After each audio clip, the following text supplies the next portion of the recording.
कभी सोचा है कि एक अच्छी डरावनी कहानी हमें इतना क्यों डराती है? आज हम शांतिपुर का श्रापित आईना की कहानी के पन्ने पलटेंगे और इसके हर एक हिस्से को चीर कर देखेंगे।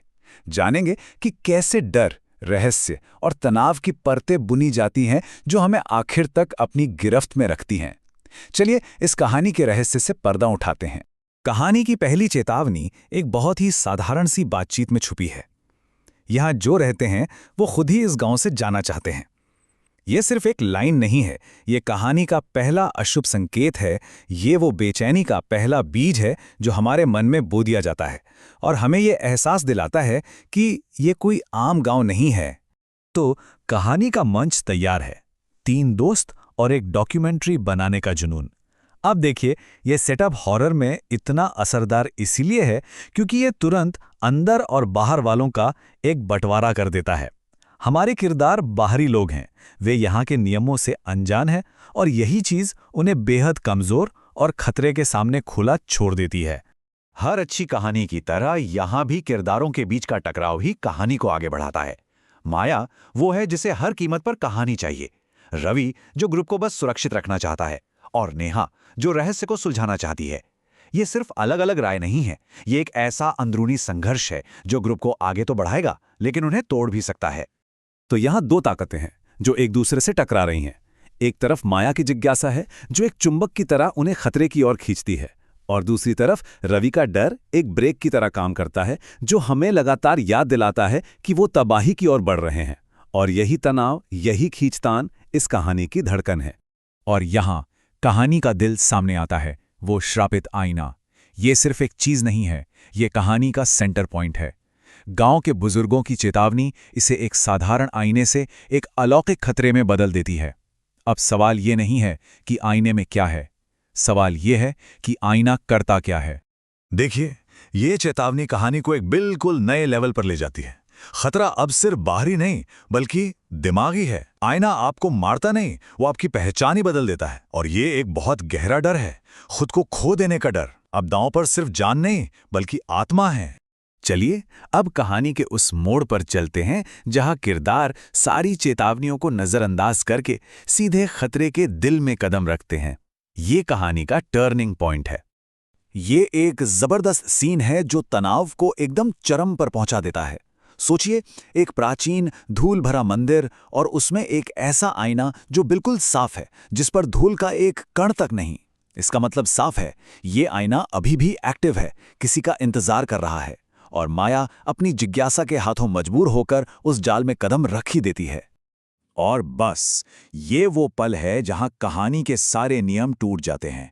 आईने का श्राप कोई लोक कथा नहीं है, ये एक जिंदा सांस लेता हुआ दुस्वप्न है जिसकी लाल आंखें उन्हें घूर रही हैं। अब ये कोई डॉक्यूमेंट्री नहीं रही, अब ये जिंदा रहने की लड़ाई है। यहाँ कहानी एक साधारण भूत की तलाश से एक भयानक जाल में बदल जाती है। एक ऐसा जाल जहां से बचना लगभग नामुमकिन है। ये वो पॉइंट है जहां से वापसी का कोई रास्ता नहीं बचता। डर में इंसान क्या करता है? भागता है। तो वे भी वही करते हैं, उस जगह की ओर भागते हैं जिसे भी सुरक्षित मानते हैं, गांव। हॉरर कहानियों में ये एक बहुत चालाक तकनीक है। आपको सुरक्षा का एक झूठा एहसास दिया जाता है, सिर्फ इसलिए ताकि उसे और भी बुरी तरह तोड़ा जा सके। लेकिन जैसे ही वे वहां पहुंचते हैं, उनकी पूरी दुनिया बिखर जाती है। सुरक्षा की वो जगह अब है ही नहीं। ये सिर्फ गांव का गायब होना नहीं है, ये उनकी असलियत का टूटना है। अब वो सिर्फ एक जगह में नहीं बल्कि समय में भी खो चुके हैं। तो ये है उस जाल का नाम, माया जाल।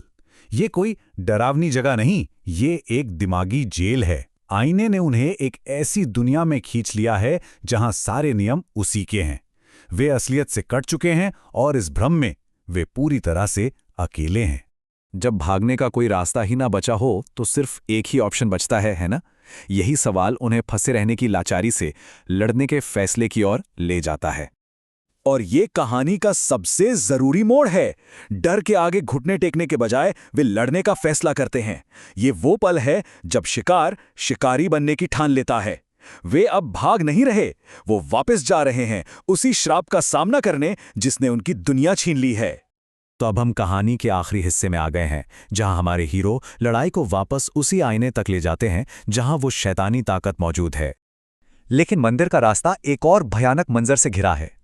गांव वाले, वे अब पत्थर के बुत बन चुके हैं। उनके चेहरों पर हमेशा के लिए डर जम गया है। यह सिर्फ एक डरावना सीन नहीं है, यह उस श्राप की ताकत का प्रदर्शन है। वो आईना जैसे कह रहा हो, यही तुम्हारा भी अंजाम होगा। अब दुश्मन सीधे बात करता है। वो माया को एक सौदा पेश कर रहा है।